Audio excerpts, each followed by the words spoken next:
वंदे मातरम, जय श्री कृष्ण।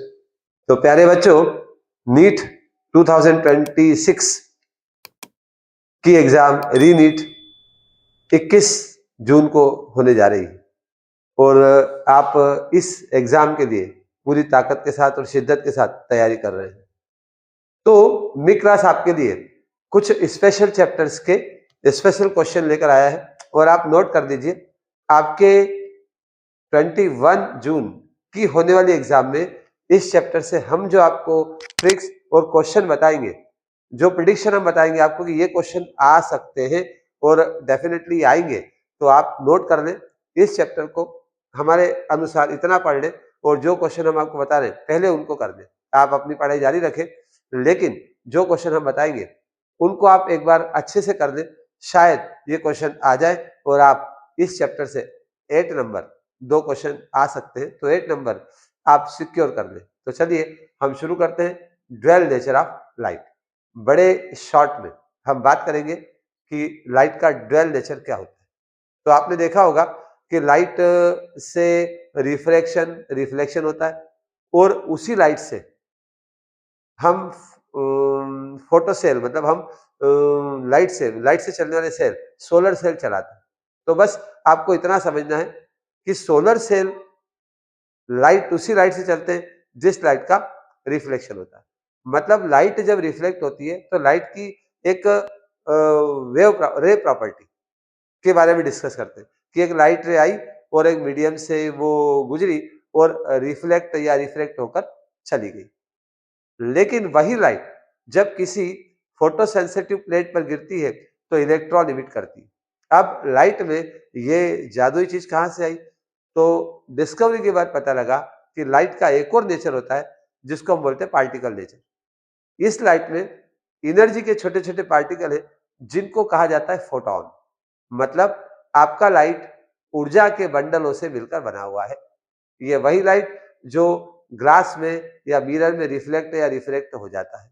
तो इस तरह से लाइट के दो नेचर, एक रे नेचर और एक पार्टिकल नेचर, उसकी डिस्कवरी हुई और उसी दो नेचर के ऊपर आपका ये लेसन टिका हुआ है। हम पूरे लेसन की समरी पढ़ेंगे और कंसेप्ट को इतना बूस्ट करेंगे कि 2026-21 को आप इन क्वेश्चंस को सॉल्व कर सकें। तो देखिए, आपके एनसीईआरटी बुक से कुछ रिजल्ट्स निकाले जिनको आपको बड़े ध्यान से पढ़ना है।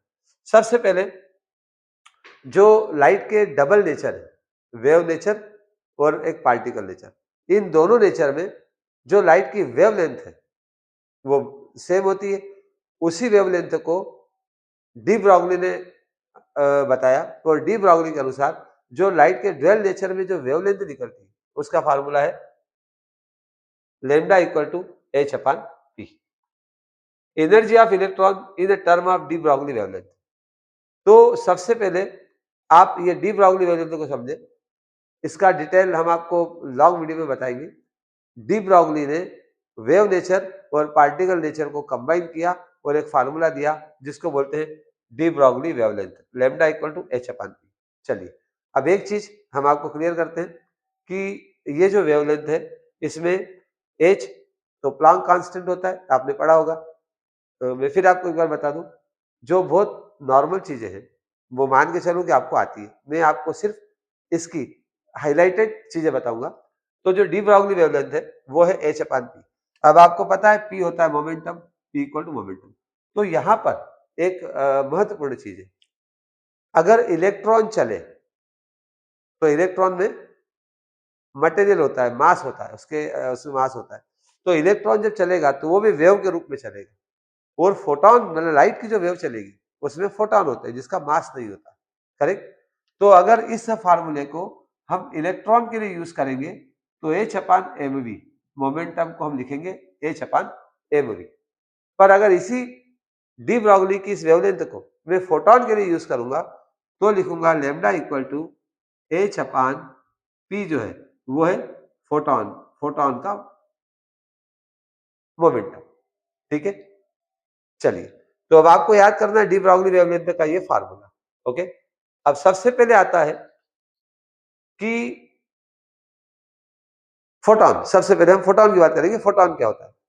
हमने लाइट के ड्वेल नेचर को पढ़ा, तो ड्वेल नेचर में एक जो लाइट का नेचर है पार्टिकल नेचर, उसमें डिस्कस होता है एनर्जी बंडल का।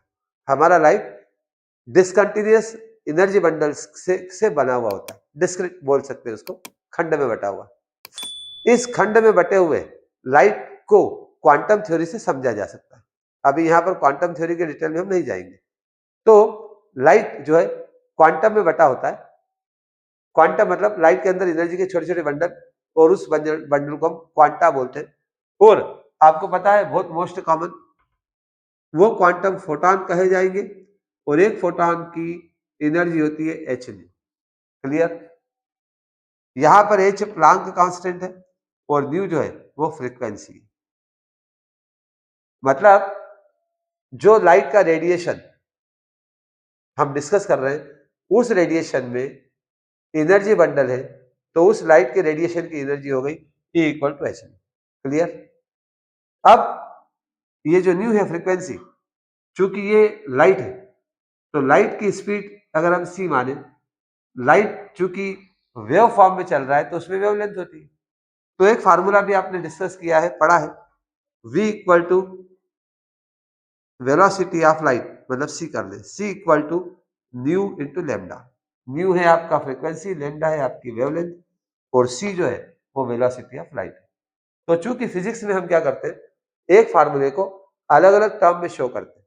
आपके ड्यूअल नेचर ऑफ लाइट के चैप्टर में इस फार्मूले के 2-3 रूप है, जिसके ऊपर डेफिनेटली क्वेश्चन आते हैं। तो आप इसको बड़ी शॉर्ट में समझ लो। पहला फार्मूला आपका E equal to H nu, note कर लो, ये एक फोटोन का की एनर्जी। करेक्ट? मैं इसको C और लेमडा के टर्म में लिखूंगा, तो कैसे लिखूंगा? E equal to C equal to nu lambda, और nu equal to C upon lambda. तो हमने लिख दिया H और न्यू की जगह C अपॉन लेमडा। तो आपके पास एक formula H C upon lambda हो गया, एक फार्मूला H न्यू हो गया। तो इस तरह से फोटोन की एनर्जी के दो फार्मूले बहुत ज्यादा यूज में आते हैं।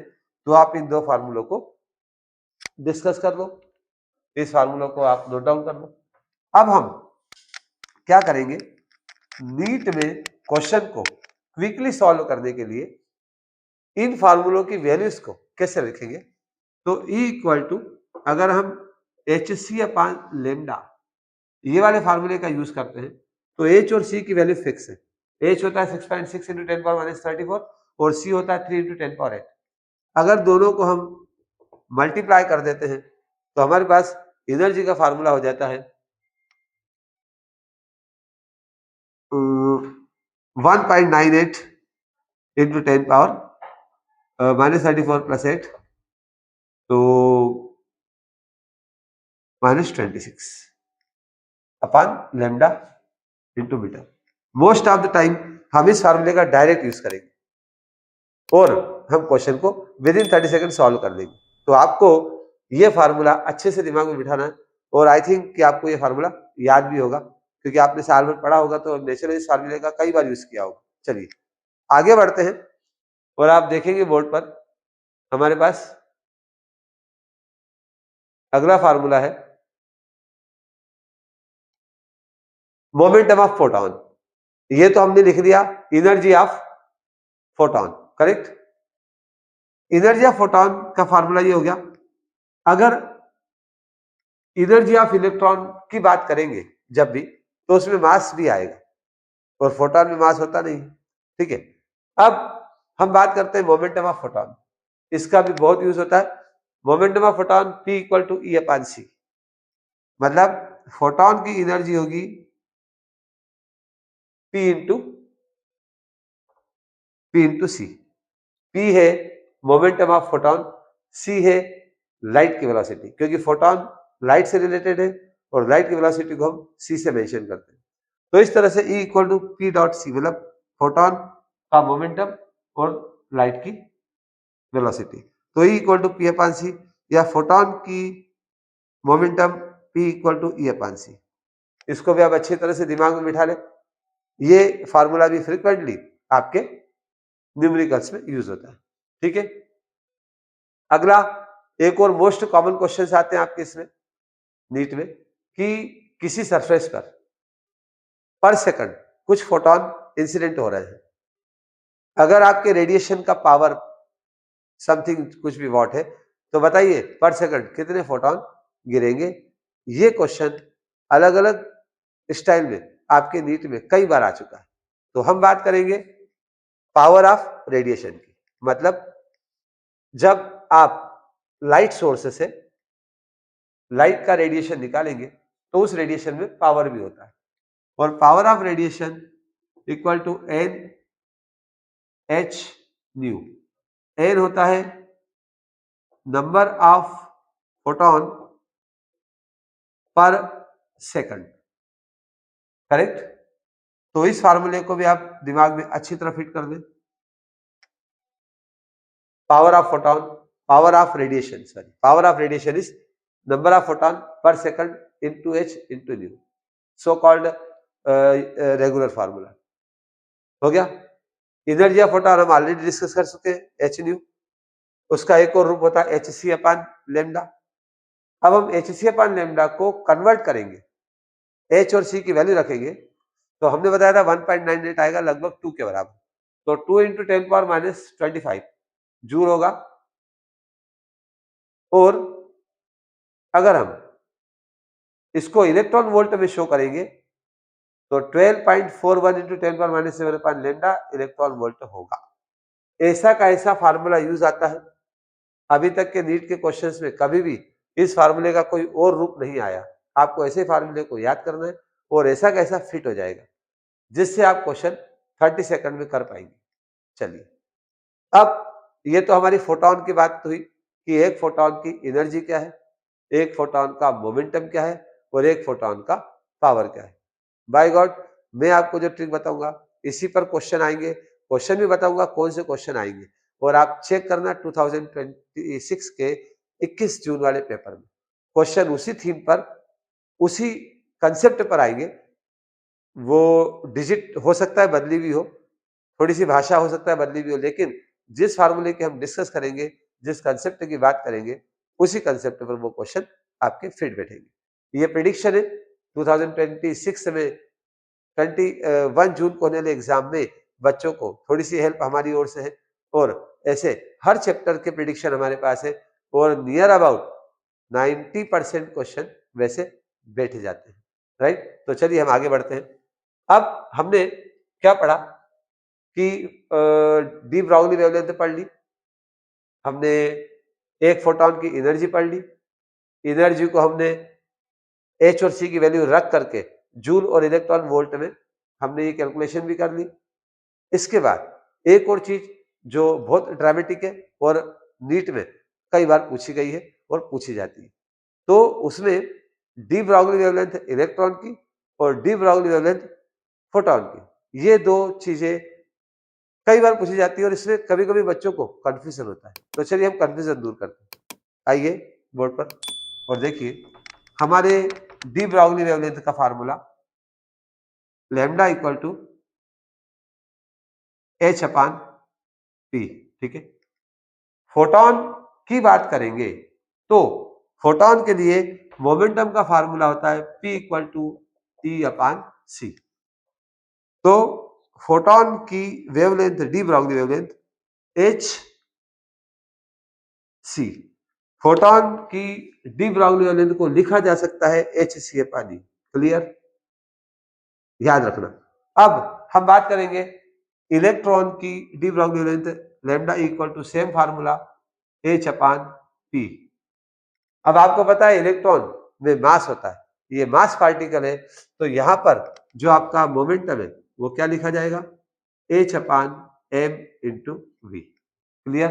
तो इलेक्ट्रॉन के लिए जब आप फार्मूला यूज करें तो ध्यान रखना ये वाली इक्वेशन, ये वाला फार्मूला यूज करेंगे, ये वाला केवल फोटोन के लिए करेंगे। इसका एक और रूप है, आपने मैकेनिक्स में पढ़ा हुआ है, जो मोमेंटम है उसको हम अगर एनर्जी के टर्म में शो करें तो 2m इंटू ई, ई होता है energy of electron, M mass of electron, और मोमेंटम को हम इस रूप में भी शो कर सकते हैं।